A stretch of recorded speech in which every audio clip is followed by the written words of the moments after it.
Hello friend, जय भीम। मैं पवन कुमार। आज मैं डिस्कस करूंगा कि दलित राजनीति में क्या क्या उथल पुथल हो रहे हैं और इसी के बारे में हम आगे चर्चा करेंगे। और सबसे महत्वपूर्ण मुद्दा ये रहेगा कि क्या आखिरकार बाबा साहब अम्बेडकर कितने महान थे और उस ऊंचाई को के आसपास भी छूने में और या तो उस दिशा में अभी तक जो दलित नेता जितने भी संघर्ष कर रहे हैं क्या उसके आसपास भी पहुंचे हैं या नहीं। और इसी के संदर्भ में हम देखेंगे कि किस तरह से दलित राजनीति अभी वर्तमान दौर में किस दौर से गुजर रहे हैं। तो पहली बात है कि सबसे पहले ये बात स्पष्ट कर देते हैं कि जिस तरह से भाजपा और अन्य उसके सहयोगी दल ने जिस तरह से दलित राजनीति को पूरी तरह से बर्बाद करने की कोशिश किया, लेकिन एक ही कारण है कि बाबा साहब अम्बेडकर के द्वारा फैलाई गई ये जागरूकता, जिसके कारण से अनेकों संगठन और अनेकों जागरूक समूह बन गए हैं पूरे भारत में, कि जिसके कारण से कोई एक पार्टी को हड़प कर लेने से दलित आंदोलन ख़त्म नहीं हो जाएगा। और दूसरी बात ये है कि इस चीज़ का पहचान आप ये इस तरह से भी देख सकते हैं कि जब कांग्रेस का कोई मुद्दा नहीं मिल रहा था फिर से रिवाइव करने के लिए, जब उन्हें कोई हर मुद्दे पर यदि देख रहे थे कि भाजपा या तो आरएसएस उसके सहयोगी के रूप में जो है वो जिस मुद्दे को लेकर आगे बढ़े, बहुसंख्यकवाद को लेकर आगे बढ़े, उसके जवाब में कांग्रेस के पास कोई जवाब नहीं मिल पा रहा था, जिसके कारण से उन्हें जो अंतिम सहारा बना वो अभी भी आप देख सकते हैं कि वो कौन सा मुद्दा बना। तो वो दलितों और अम्बेडकरवाद के ही मुद्दा बना है, जिसके उदाहरण हम प्रत्यक्ष रूप से दिखा सकते हैं कि जो उत्तर प्रदेश में जो इतना सारा परिवर्तन हुआ उसमें सबसे बड़ी बात ये था कि न्याय यात्रा में उन सारी चीज़ों की बात किया गया जो दलित एक्टिविस्ट, बहुत दलित चिंतक बहुत पहले से माने 1-2 दशक पहले से ही इस बात को रेखांकित कर रहे थे और उसी बात को दोहराया गया श्री राहुल गांधी के द्वारा और उसके साथ साथ समाजवादी पार्टी के सुप्रीमो अखिलेश यादव के द्वारा। तो हम यहाँ तक देखेंगे कि एक तरफ जिस तरह से कह सकते हैं कि राहुल गांधी या तो कह सकते हैं कांग्रेस, राहुल गांधी के अगुवाई में कांग्रेस और अखिलेश के अगुवाई में अखिलेश यादव की अगुवाई में समाजवादी पार्टी ने जिस तरह से दलित मुद्दे को चुना, लेकिन वहीं दूसरी ओर बहन सुश्री मायावती ने इसके जगह पर कौन से मुद्दे चुने कि उन्होंने एक मध्यम रास्ता कह सकते हैं या तो ये कह सकते हैं कि जो बहुसंख्यक की राजनीति है उसकी ओर पैर बढ़ाने की कोशिश किया। और ये आज से नहीं बल्कि और केवल इसी लोकसभा चुनाव में नहीं किया गया, बल्कि वो लगभग 10-15 साल से ये इच्छा वो जाहिर कर रहे थे। तो इसी में उन्होंने एकदम ख़ास तौर पर कहा जा सकता है कि ये जो रिज़ल्ट आया है चुनाव का रिज़ल्ट, लोकसभा का चुनाव का रिज़ल्ट, ये कोई साधारण घटनाएं नहीं होती है। इससे पूरे देश की दशा दिशा निर्धारित होता है और इससे इतिहास बनता है। अभी भी देखिएगा कई सारे एनसीईआरटी बुक में कई सारे लोकसभा चुनाव के बात उसका आंकड़ा उसका किस तरह से कौन सी पार्टी बड़ा हुआ इसके सिलसिलेवार ढंग से विवरण दिया होता है। तो ये एक ऐतिहासिक घटना होती है, क्योंकि इसके बाद से आगे 5 साल की क्या नीति निर्धारण होगा, क्या मौलिक या तो क्या ये कह सकते हैं कि महत्वपूर्ण बदलाव होंगे, ये सारे चीज़ निर्धारित किया जाता है संसद के द्वारा और आप सभी ये लोग जानते हैं। तो ये कोई छोटी घटना नहीं है। और इसमें जब उभर कर सामने आया कि पूरी तरह से जिस तरह से भाजपा सोच रहे थे कि बहुसंख्यकवाद या तो एंटी मुस्लिम की राजनीति चलेगा, जिस तरह से घृणात्मक राजनीति चलेगा, उसको सिरे से खारिज कर दिया है पूरे जनता ने। और इसमें हम एकदम गर्व के साथ कहेंगे कि उत्तर प्रदेश के जनता ने इसे सिरे से खारिज किया और अन्य जगह भी खारिज किया। कुछ जगह कुछ कमी घटी रह गया, वो इसलिए कि सूचनाओं का अभाव, जनता के पास यदि सही सूचना पहुंच जाता तो वहां पर से भी इसको नकार दिया ही जाता। और कुछ जगह जैसे बिहार में कह सकते हैं तो ये राजनीतिक मिसमैनेजमेंट के कारण से जो भी रिजल्ट हुआ, ऐसे यदि इसको सही से मैनेज किया जाता, यदि उसी तरह से जिस तरह से उत्तर प्रदेश में मैनेज किया गया था, जहाँ पर जो जेन्युइन, जहाँ पर जो मेरिट था, जो कैंडिडेट जीतने का, तो वो वही जीतता वहाँ बिहार में भी। लेकिन उस तरह से नहीं किया गया बिहार के राजनीति में। तो हम इस मुद्दे में सबसे बड़ी बात ये करने जा रहे हैं कि दलितों की राजनीति जो है, इतना होने के बावजूद, चलिए कोई कांग्रेस हारे, कांग्रेस जीते, या तो बीजेपी हारे, बीजेपी जीते, इन सबों के बीच में दलित की राजनीति कहाँ तक पहुँचा है। तो दलित की राजनीति में एक खुशी की बात ये होगा कि भीम आर्मी के संस्थापक और आज़ाद समाज पार्टी के संस्थापक चंद्रशेखर रावण अपने बिना किसी के सहयोग से, ना कांग्रेस ना समाजवादी पार्टी, बिना किसी के सहयोग से अपने दम पर चुनाव को जीतकर संसद पहुँचे हैं। तो यही एक, यदि दलितों की राजनीति के तौर पर से यदि देखेंगे तो ये हमारी उपलब्धि है, और इसके अलावा कोई नहीं। जैसे कह सकते हैं कि या तो बीजेपी हारी, या तो कांग्रेस की सीटों की संख्या दुगनी से भी अधिक हुआ। तो ये सारी बातें क्या है कि बस वोटर तक सीमित रह जाते हैं, और अधिकार की बातों तक हम नहीं पहुंच पाते। या तो आगे की कार्य में देखेंगे कि कितना अधिकार और कितना रिप्रेजेंटेशन दिया जाएगा। ठीक, कि बात यहाँ पर अधिकार का ये होता है कि हम जनता ही बनकर रह गए कि हम शासन में भागीदारी करेंगे। और हम लोग बहुत अच्छी तरीके से जानते हैं कि भागीदारी होना हर एक समुदाय के लिए बहुत ज़रूरी होता है। तो इसी दौर में दलित मुद्दा हम यहाँ तक जो मतलब जो परिचय दिए कि किस तरह से पूरे इस जो 18वीं लोकसभा चुनाव जो रहा, उसमें सबसे बड़ा मुद्दा क्या रहा कि दलित का मुद्दा, न्याय का मुद्दा, ये जो समानता, इक्वालिटी का मुद्दा, ये सारे मुद्दे जो मतलब अम्बेडकरवाद के इर्द गिर्द है, वही मुद्दे सबसे महत्वपूर्ण रहा। और वही मुद्दा ही कांग्रेस को जीवित किया फिर से। और कांग्रेस जो अभी इतना उसकी सफलता दर लगभग ज़्यादा है अन्य पार्टियों से, छोटे छोटे पार्टियों को छोड़कर, तो ये केवल और केवल उनके मुद्दा का सिलेक्शन है। इस दौर में राहुल गांधी ने वो पूरे जो एक सॉफ्ट कॉर्नर रखा जाता था हिंदुत्व की राजनीति पर, उसको सिरे से खारिज किया। आरएसएस को सिरे से खारिज किया। आरएसएस को लगभग पिछले 5-6 साल से पूरे सीधी तौर पर आलोचना किया जा रहा था श्री राहुल गांधी के द्वारा। तो यहाँ पर आप देख सकते हैं कि जिस प्रकार से एक अम्बेडकरवादी आरएसएस और या तो उसके समर्थक या तो हिंदू महासभा के सदा से घोर विरोधी रहे, उसी के रूप में उभरा श्री राहुल गांधी। तब और यहाँ पर गौर करने की बात यह है कि एक कह सकते हैं कि जैसे गैर दलित, राहुल गांधी तो दलित नहीं न है, गैर दलित नेता यदि इस मुद्दे को अपना रहे हैं और उसी बीच में यदि मायावती नहीं अपना रहे हैं, तो ये जस्ट उसी तरह से हुआ कि एक परिवार में पिताजी उसके लिए पिताजी अपने परिवार के लिए सब कर रहे हैं, सारा परिवार मेहनत कर रहा है, लेकिन एक उसी में से पुत्र है या तो पुत्री है, उसको विश्वास ही नहीं है कि हाँ ये लोग सही काम कर रहे हैं। उसको हर हमेशा विपक्षी पर विश्वास है।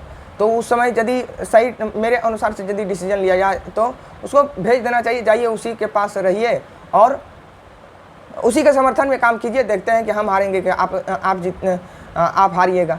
तो यही काम हुआ बहुजन समाज पार्टी के साथ कि उनका हर समय लालसा लगा रहा कि हम नहीं बीच की राजनीति, या तो जिस तरह से कहा जाता है कि जैसे सतीश मिश्रा ने अयोध्या या तो फैजाबाद कह सकते हैं कि वहीं पर त्रिशूल हाथ में दिए थे और एक उसी प्रकार का नारा दिया गया था जो हिंदुत्व को लगभग सूट करता था। तो इस तरह से इसकी लालसा किस ओर था, तो एक जैसे एक धार्मिक के ओर जिसका विरोध बाबा साहब अम्बेडकर ने हमेशा से किया, उसी की ओर इन्होंने सॉफ्ट कॉर्नर अपनाया।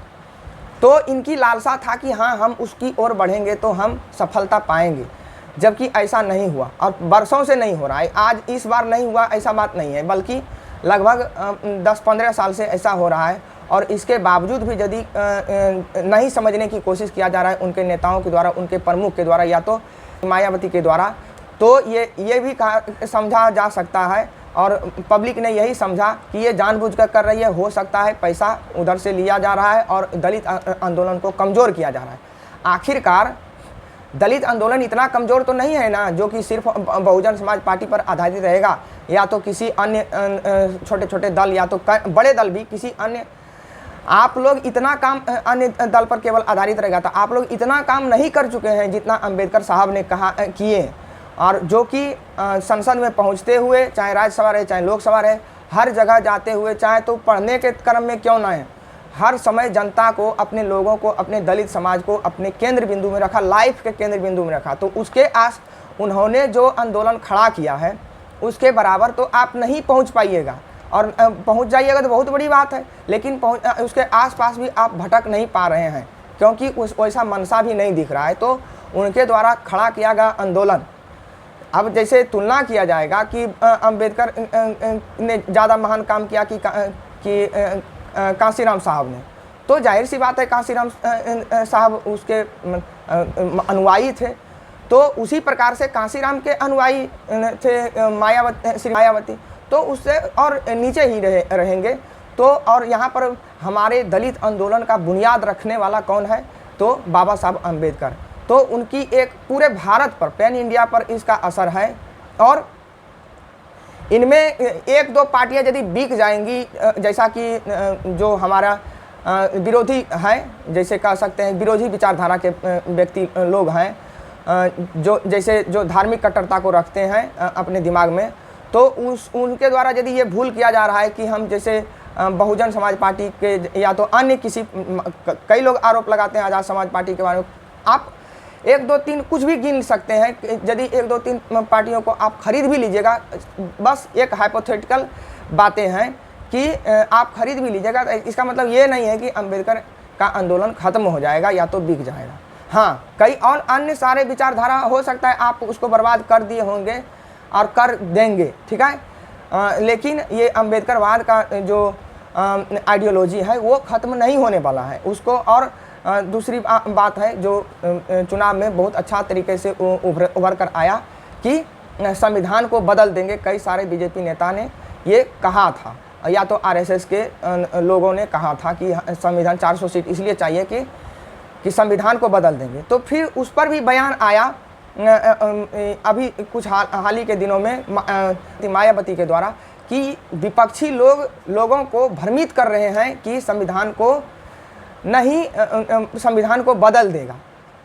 तो मतलब क्या करा है कि उसके अनुसार कि संविधान को बदलने की कोई बात नहीं था एकदम, और संविधान का कोई खतरा नहीं है। इस तरह का बयान जब मायावती ओर से आता है तो पब्लिक या तो दलित समाज क्या समझेगा, जल्दी दलित समाज समझेगा कि जो आपके आंखों के सामने हो रहा है आप किस स्वार्थ में हैं हमें पता नहीं, या तो कई लोग अनुमान लगाकर या तो किसी तथ्य के आधार पर कहते होंगे, लेकिन ये कार्यों के द्वारा तो दिख रहा है कि आप दलित समाज के खिलाफ ही काम कर रहे हैं। इसमें किसी का हम समर्थन नहीं, आपके काम यदि आगे आने वाले समय में अच्छा होने लगेगा तो हम लोग समर्थन करने लगेंगे, क्योंकि आप अन्यों की तुलना में आप मेरे ज़्यादा अपने हैं।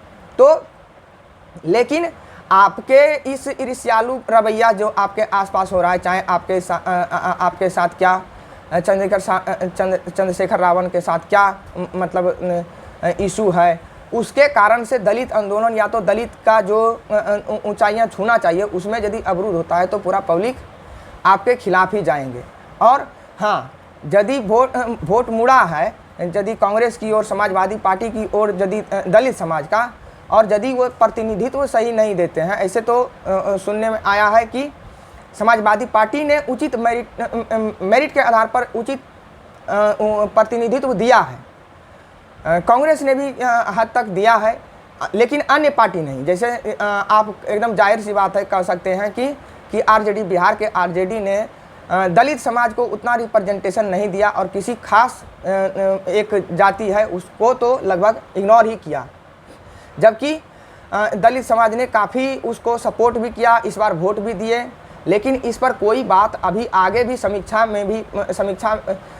बैठक भी किए आरजेडी, तो इस पर कोई बात नहीं हुआ। तो आप इस तरह से कुल मिलाकर यदि कह सकते हैं तो हम वोट देकर यदि बीजेपी को जो ये अहंकार चल रहा था कि हम संविधान को बदल देंगे, ये जो मनसा उसके अंदर चल रहा था उसको तो ख़त्म कर दिए हैं, लेकिन दलित समाज की ये लड़ाई अभी समाप्त नहीं हुआ है।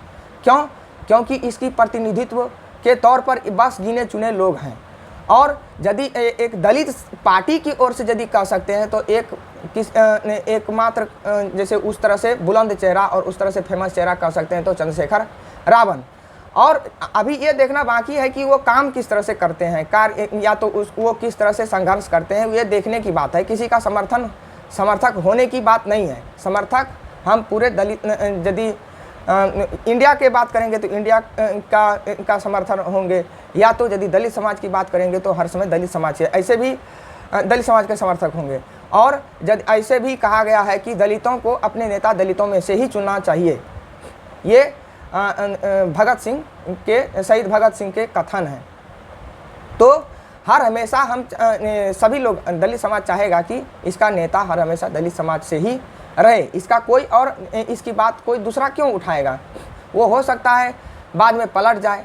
तो इसलिए ये कहा जाता है कि हमारे दलित समाज से ही। तो कुल मिला के ये कह सकते हैं कि इसमें बस ज़्यादा ऊंचाइयाँ कोई हासिल नहीं हुआ है अभी दलित समाज के द्वारा इस चुनाव में, या तो ऐसा कुछ दिख नहीं रहे हैं, बल्कि और एक ऐसी संभावना दिख रहा है कि बहुजन समाज पार्टी और ये आज़ाद समाज पार्टी हो सकता है आगे कि एक दूसरे के मतलब चुनावी भिड़ंत हो, और जिसके कारण से वोट बिखरने से हो सकता है कि कुछ निष्क्रिय प्रभाव भी रहे, जैसे हमारा रिप्रेजेंटेशन भी घटे। तो लेकिन आखिरकार ये दलित मुद्दा के बारे में जो बता रहे थे कि दलित मुद्दा सबसे बड़ा मुद्दा था, तो उसके बारे में बताएं पहले भी कि कांग्रेस के जो प्रमुख नेता में से एक कहा जा सकता है कि श्री राहुल गांधी ने इसको पूरी बारीकी से समझा था कि दलित मुद्दा ही आगे मुद्दा बनेगा, और उन्होंने इसको मुद्दा बनाया। खासकर न्याय यात्रा में जब पूरब से पश्चिम की ओर उनकी यात्रा चल रही थी, तो इसमें उन्होंने यही मुद्दा बनाया। और दूसरी चीज़ आप देखिएगा, समाजवादी पार्टी ने उचित रिप्रेजेंटेशन दिया है। जहाँ पर कई जगह ऐसा भी हुआ है कि जहाँ पर जनरल सीट था वहाँ पर दलित को खड़ा किया और उस अच्छा प्रदर्शन किया, मात्र 10,000 15,000 वोट से हारे हैं।